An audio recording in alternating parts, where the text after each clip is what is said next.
श्री शिवाय नमस्तुभ्यं। श्री शिवाय नमस्तुभ्यं।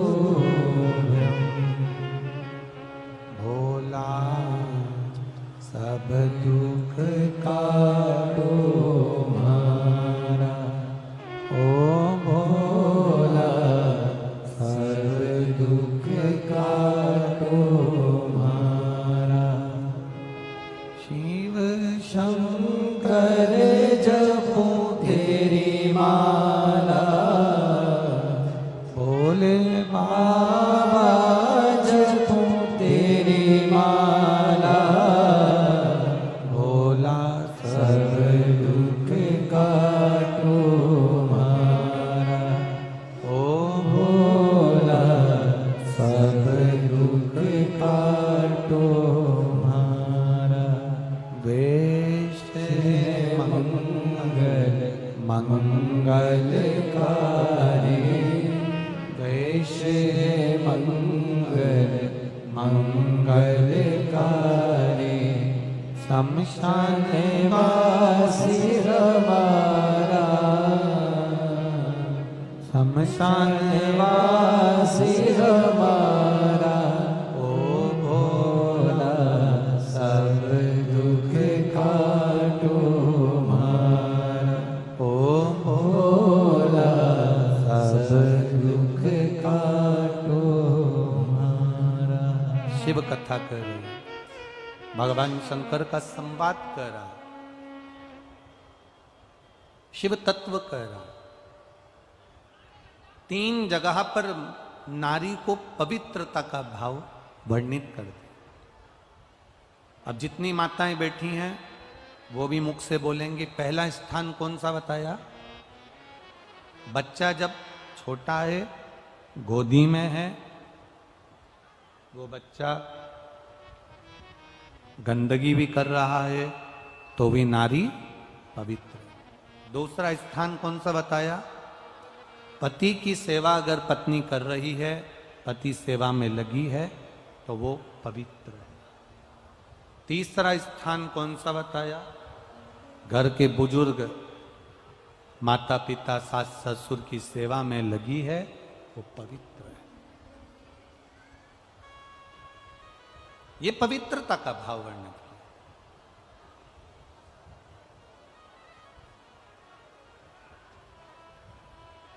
पक्षी, पशु, जीव, जानवर, अगर इन पशु पक्षी को, इन जीव, इन जानवर को अगर भगवान का भजन करना है तो इनको क्या स्नान करना पड़ेगा?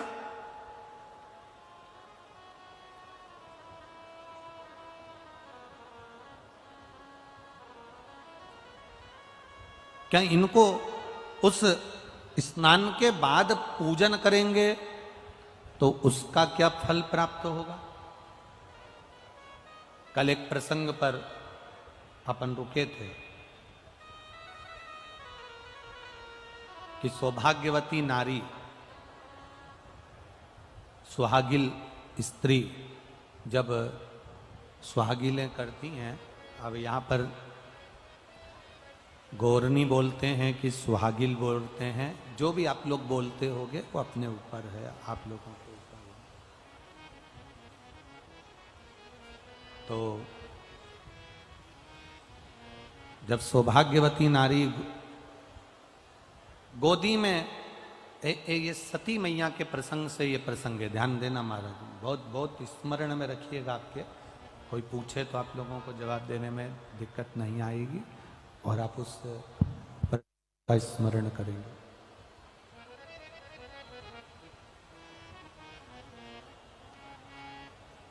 सती मैया अग्नि में कूद गई। द्रौपदी के पवित्रता से सती मैया के अग्नि कुंड में कूदने से और माता पार्वती के प्रागट्य से और पार्वती जी के मंगल विवाह से शिव जी के साथ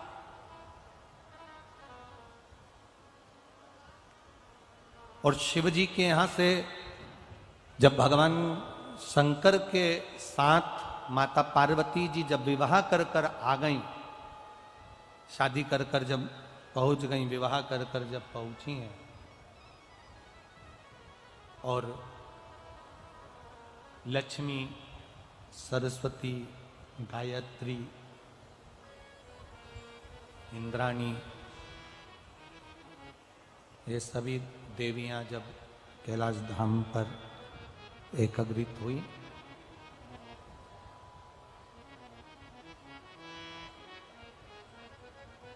उस प्रसंग से इसको जोड़ा गया। सती मैया क्रोध की अग्नि में यज्ञ कुंड के अंदर जाकर कूद जाती हैं और उनको श्राप लग जाता है कि तुम देव यज्ञ में, देवताओं के होने वाले इस कार्य में, होने वाले सत्कर्म में तुम कूदी हो, इसलिए तुम्हें कोयल की योनि प्राप्त हो। शंभु शंभु शंभु, तुम्हें कोयल की योनि प्राप्त हो।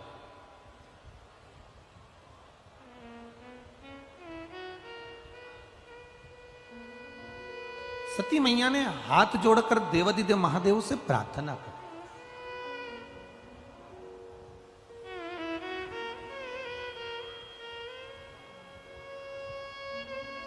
प्रभु, गलती तो हो गई, अब ये गलती तो हमसे हो गई है कि ये अग्नि में हम, यज्ञ की अग्नि में हम कूद गए हैं। थोड़ा बेस कम करो बाबा। यज्ञ की अग्नि में हम कूद गए, ये गलती तो हमसे हो गई है, पर क्षमा भी तो आप ही को करना है प्रभु,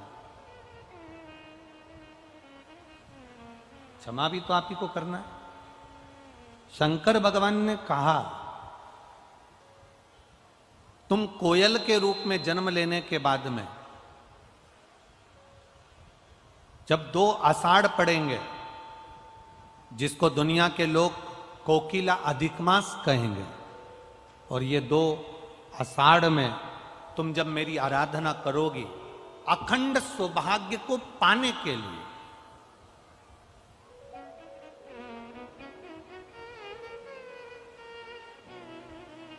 अखंड सौभाग्य को पाने के लिए जब तुम मेरी आराधना करोगी, तब तुम पुनः हिमालय राज की बेटी बनोगी, और हिमालय राज की बेटी बनकर, हिमालय राज की पुत्री बनकर, बेटी बनकर तुम मेरी आराधना कर कर, मेरा तप कर कर, मेरी साधना कर कर, मेरी तप साधना में लग कर तुम मुझे पुनः प्राप्त करो, वापिस मुझे तुम प्राप्त कर लो। अब देखिएगा, कोयल का जन्म मिल गया माता सती को, और कोयल के जन्म को पाकर मां सती जगह जगह भ्रमण करने लगी। भ्रमण करते करते एक बार माता सती देवऋषि नारद के सम्मुख में प्रकट हुई।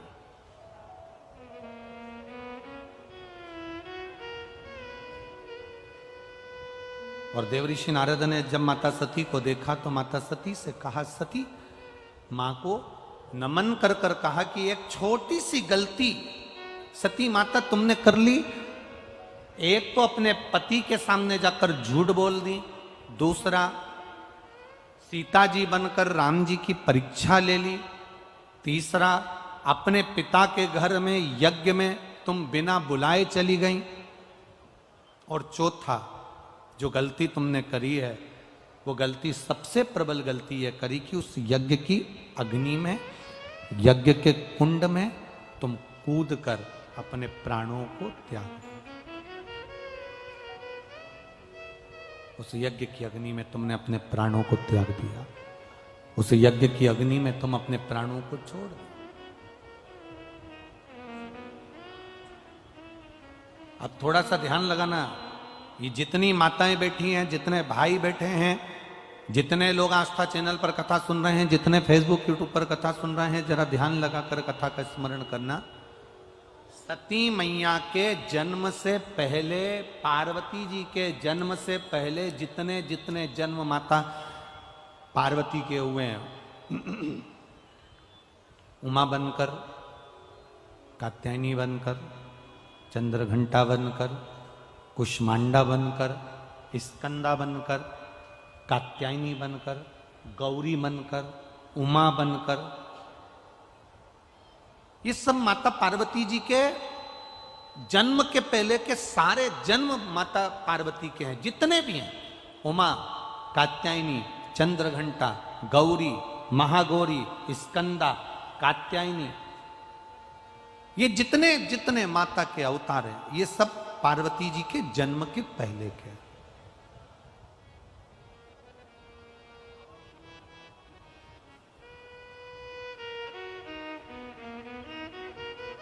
सती मैया के भीतर ये भाव जागृत हो गया, माता सती के अंदर ये भाव जागृत हो गया। देवऋषि नारद से कहा कि मैं 51 ये जितने जन्म मैंने लिए हैं, 50 जन्म में ले चुकी हूं, और पार्वती का जो मेरा जन्म होगा वो 51वें नंबर का होगा। कुछ ऐसी कृपा कर दीजिए कि मेरी मांग का जो सिंदूर है वो अखंड रहे, और बार बार मुझे इस शरीर को छोड़ना ना पड़े, इस शरीर से मेरी बार बार ये शरीर मेरा छूटे ना। ऐसी ऐसी कुछ कृपा, ऐसी कुछ दया, ऐसी कुछ करुणा हो जाए।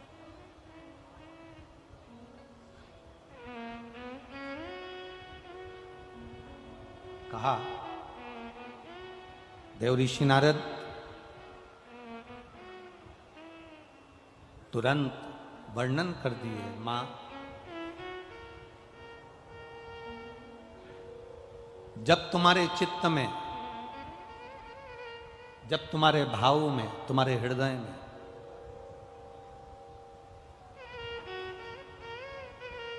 तुम्हारी चित्तवृत्ति में, तुम्हारे हृदय में, तुम्हारे भाव में जिस समय पर तुम कोयल बनकर भी एक अन्न के दाने को अगर उठा लोगी, और वो अन्न का दाना तुमने जो उठाया है, अगर वो 2 भाग वाला है, वो अन्न के दाने में अगर 2 भाग हैं जिसको तुमने उठाया, और वो अन्न का दाना भूलवश भी अगर किसी सौभाग्यवती नारी की गोद में अगर पड़ जाता है, तो मां तेरा वो अखंड सौभाग्य भी रहेगा, और तुझे जिंदगी में दूसरी बार फिर बदलकर जन्म नहीं लेना पड़ेगा। एक ही अखंडता में चल रहा है, एक अखंडता के साथ।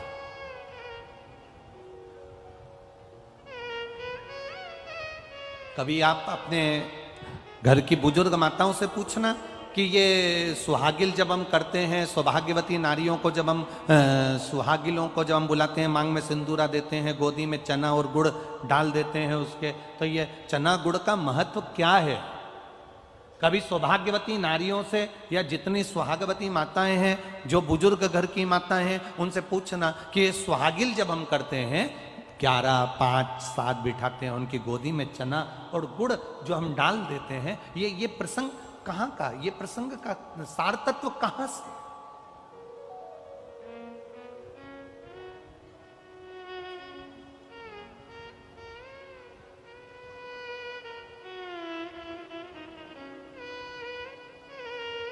दुनिया में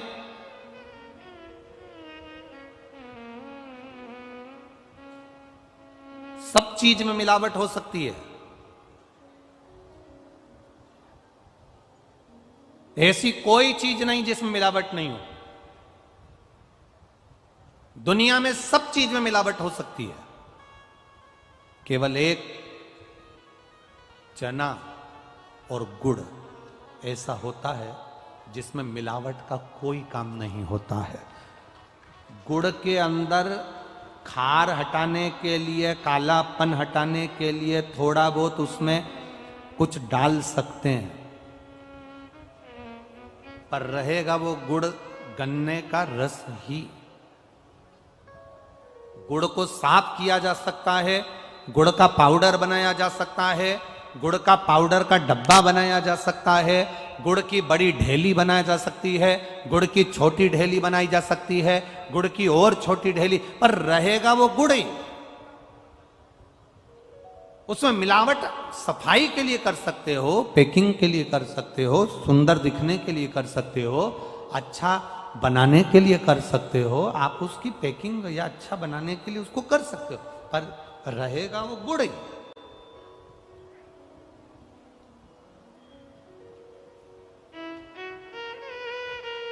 मेरे शिव की कथा कहती है, भगवान नारायण का संवाद कहता है, बृहस्पति महाराज की कथा कहती है, बद्रीनाथ भगवान की कथा कहती है, और मां पार्वती जी का संवाद कहता है कि सुहाग में भी एक चीज ऐसी होती है, आपने कभी अनुभव करा होगा, यहाँ जितनी सुहागन माताएं बैठी हैं इनके स्मरण में होगा कि आप जब 10-12 माताएं सुहाग लेने के लिए बैठती हैं तो उसमें सबसे जरूरी अगर कोई चीज होती है तो वो मांग का सिंदूर होता है। बोलो सही है कि गलत है? जम के तो बोलो। सबसे जरूरी क्या है? मांग का सिंदूर। अब इसमें चूड़ी की महत्वता बताई क्या? इसमें मंगलसूत्र की महत्वता बताई क्या? इसमें नाक की लौंग की महत्वता बताई क्या? इसमें जो तुमने साड़ी पहन रखी है उसकी महत्वता बताई क्या? नहीं, इसमें महत्वता बताई है मांग के सिंदूर की। कारण क्या है? चूड़ी जो तुम हाथ में पहनी हो, सबके हाथ में अलग अलग डिजाइन की चूड़ी हो सकती है, सबके कलर अलग हो सकते हैं, सबकी मूल्य अलग हो सकता है। कोई 10 रुपए दर्जन, कोई 5 रुपए दर्जन, कोई 50 रुपए दर्जन, कोई 150 रुपए दर्जन, कोई 500 रुपए दर्जन की चूड़ी हो सकती है। जिस चूनर को तुम ओढ़े हो इसकी कीमत ऊपर नीचे हो सकती है। जिस नथ को तुम पहने हो, सुहाग की सामग्री में जो जो सामग्री आपको बताई जा रही है इसकी कीमत ऊंची नीची हो सकती है। कान का कुंडल पहने हो, इसकी कीमत ऊंची नीची हो सकती है। आपने गजरा लगाया, उसकी कीमत ऊंची नीची हो सकती है। जो मंगलसूत्र पहना, किसी ने बड़ा पहन लिया ज्यादा कीमत का है, किसी ने छोटा पहन लिया कम कीमत का है, इसकी कीमत ऊंची नीची हो सकती है। पाँव में बिछुड़ी पहनी, इसकी कीमत ऊंची नीची हो सकती है। पाँव में पायल पहनी, इसकी कीमत ऊंची नीची हो सकती है। केवल सारी दुनिया में जितनी नारियां हैं जो मांग में सिंदूर लगाती है उसकी कीमत एक जैसी रहती है, उसकी कीमत कभी ऊंची नीची नहीं रहती है। मांग के सिंदूर की कीमत एक जैसी है। इसलिए जितनी बैठती हैं, जितनी भी माताएं वहां पर जब तेज बोलने लगते तुम स्लो कर देते हो बाबू। जितनी भी माताएं वहां बैठती हैं वो सबके मांग में एक जैसा सिंदूर होता है, क्योंकि सिंदूर एक सम है। एक 16 श्रृंगार में से बाकी के श्रृंगार की कीमत ऊंची नीची हो सकती है, पर मांग के सिंदूर की कीमत एक जैसी। अखंडता, अखंडता।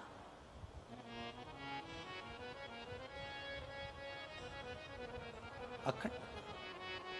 हम तो कई बार आप लोगों को कथा में भी वर्णन करें, कभी मौका मिल जाए करें ना, तो सोमवार की जो अष्टमी होती है ना, प्रयास करना कभी अगर मौका मिल जाए करे आप लोगों को। सोमवार की जो अष्टमी होती है, जिस लड़का लड़की का विवाह नहीं होता, जिसका मंगल पाणिग्रहण संस्कार नहीं होता, वो जो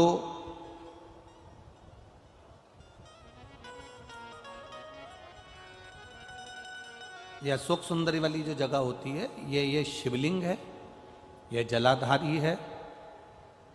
यहाँ से जो चरण है, इसमें राइट में गणेश जी, लेफ्ट में कार्तिकेय जी, बीच में एक मोटी सी लाइन होती है जो अशोक सुंदरी का स्थान होती है। शिवलिंग के ऊपर जो जलाधारी बंदी होती है, वो जलाधारी में से जो बूंद बूंद पानी शिवजी पर गिरता है, वो शंकर भगवान की 5 बेटियां जया, विषहरा, शामलीबारी, दौतली और देव, ये ऊपर से एक एक बूंद पानी शिवलिंग पर गिरा रही होती। कभी मौका लगे और आपको लगे कि विवाह नहीं हो रहा है बच्चों का, तो उस समय पर ये 3 पत्ती की जो बेलपत्र लेते हैं, बीच की पत्ती में कंकु रोली या लाल चंदन और 2 पत्ती में पीला चंदन, अक्षत का 1 दाना ऊपर वाली पत्ती में जिस पर आपने लाल चंदन लगाया है या रौली लगाई है, और 3-3 अक्षत के दाने इन दोनों पत्ती में। अपना स्मरण कर कर भगवान देवाधिदेव महादेव के सम्मुख में जो अशोक सुंदरी का स्थान है, सोमवार की अष्टमी के दिन इस बेलपत्र को, डंडी का जो भाग है वो जहां से पानी बहकर जाता है उस ओर करते हुए इस बेलपत्र को अशोक सुंदरी वाली जगह पर समर्पित कर देना चाहिए और अपने हाथ का स्पर्श कर कर बाबा देवाधिदेव महादेव से प्रार्थना कर कर सोमवार की अष्टमी के दिन जो आ जाता है, बाबा देवाधिदेव महादेव उसका मंगल विवाह शीघ्र ही करा देता है। यह अशोक सुंदरी का स्थान, यह अशोक सुंदरी की जगह जो है ना, स्थान जो है, ये कोई साधारण नहीं। और हम फिर कहेंगे, अगर सौभाग्यवती नारियों को हम तो स्मरण में उनके लाना चाहेंगे कि प्रयास करा करो,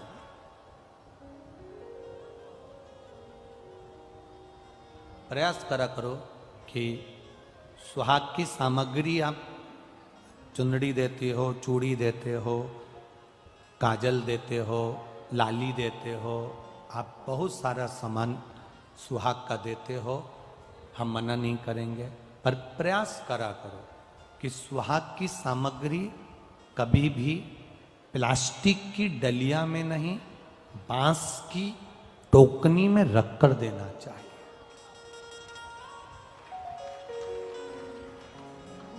दो चीजें अपने जीवन में उतार कर रखिएगा, 2 जगह पर बांस का प्रयोग अवश्य करिए।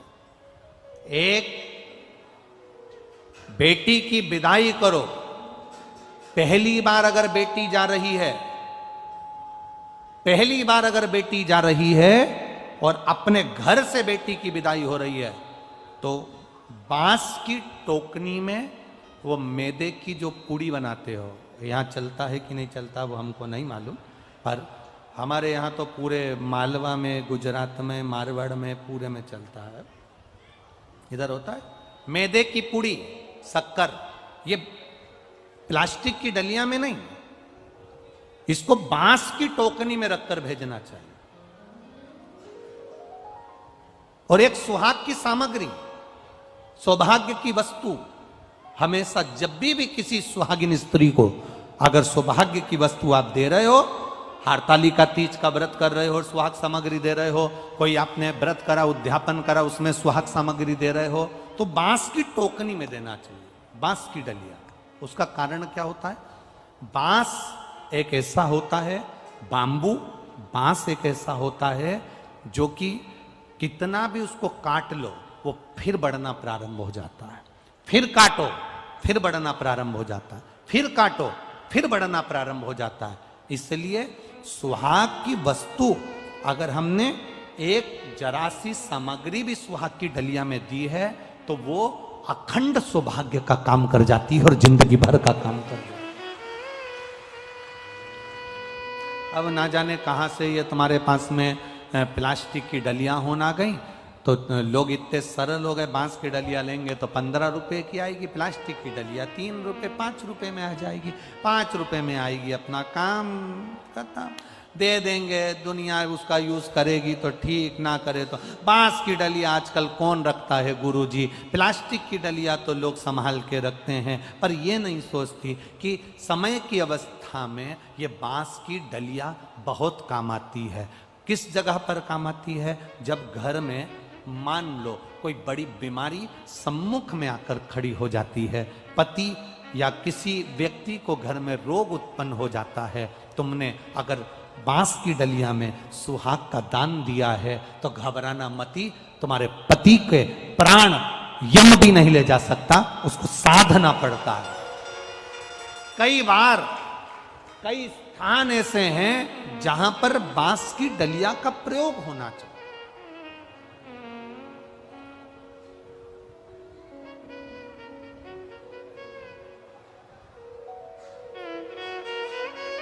ये आजकल तो राजनीति के चलते हुए लोगों ने अलग अलग समाज को बांट दिया कि ये कुम्हार है, ये वंशकार हैं, ये हैं, वो हैं। पर शिव महापुराण की कथा कहती है एक एक हमारा सनातन धर्म का एक एक हिंदू भाई, हमारे सनातन धर्म का एक एक व्यक्ति जिस कार्य को छोटे से छोटा व्यक्ति करता है, उस कार्य की कीमत भी हमारे यहां अंतिम समय तक शुरू से लेकर आखिरी तक उसका प्रयोग होता है। शुरू से अखंडता दीजिए, अखंड। मेरी माताओं से एक निवेदन हमेशा रहा है, आज फिर निवेदन करेंगे, तुम मांग में सिंदूर भरो। मांग में जब सिंदूर भरते हो तो एक बात अपने अंदर उतार कर रखना, तुम्हारे तैयार होने का जो कक्ष है, तुम्हारे श्रृंगार का जो कमरा है, तुम्हारे तैयार होने की जो जगह है, वहां पर लकड़ी का सिंदूरा जरूर रखा करो। प्लास्टिक का सिंदूरा मत रखो। सिंदूरा जानते हो आप लोग? अरे बोलो तो जम के, जानते हो? जिसमें लकड़ी के सिंदूरे में सिंदूर भरा हुआ, कुंकू उसमें भरा हुआ, लकड़ी के सिंदूर।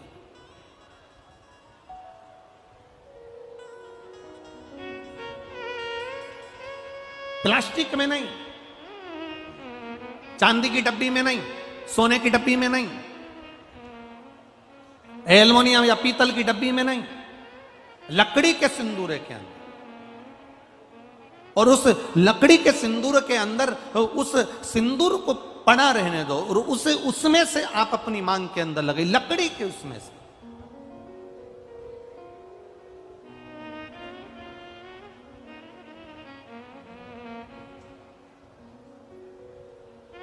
उसका एक भाव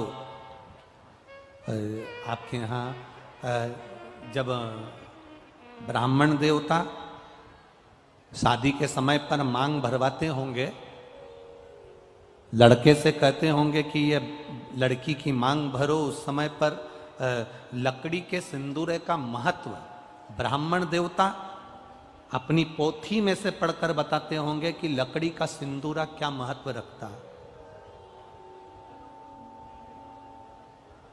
उस जगह पर लकड़ी के सिंदूरे का महत्व ब्राह्मण देवता बताते हैं जिस समय पर मांग भरी जाती है।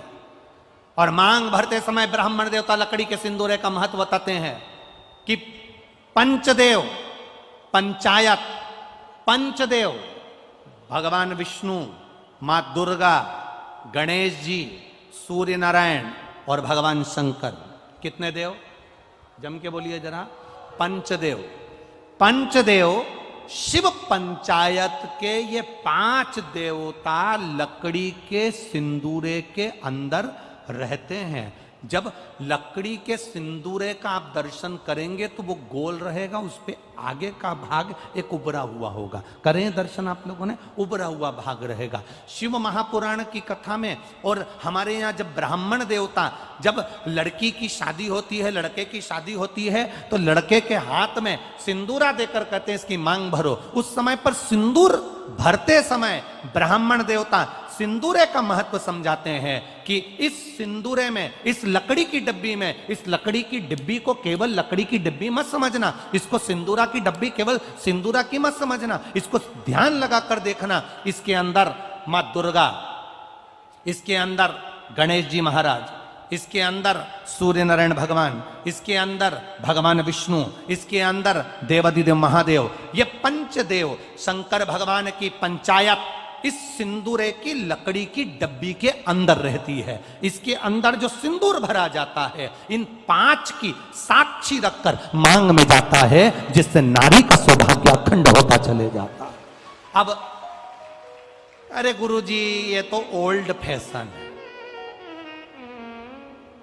इसलिए लोग आजकल वो लकड़ी का डब, कितने लोग हैं आप लोग आपके कमरे में जिसमें तुम तैयार होती हो, ईमानदारी से बोलना, झूठ मत बोलना हो।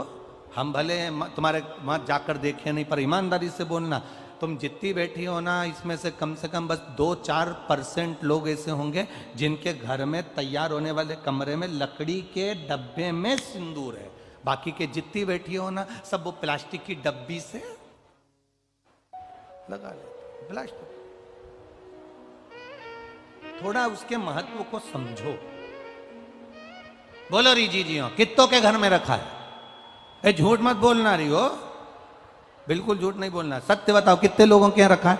1 2 3 4 5 6 7 8 9 10 11 12 12:30। रख। एक ने उठाया गिरा दिया, हम समझ गए पहले था हटा दिया। 12:30 का मतलब हम समझते हो, हम इतने ध्यान रखना चाहिए।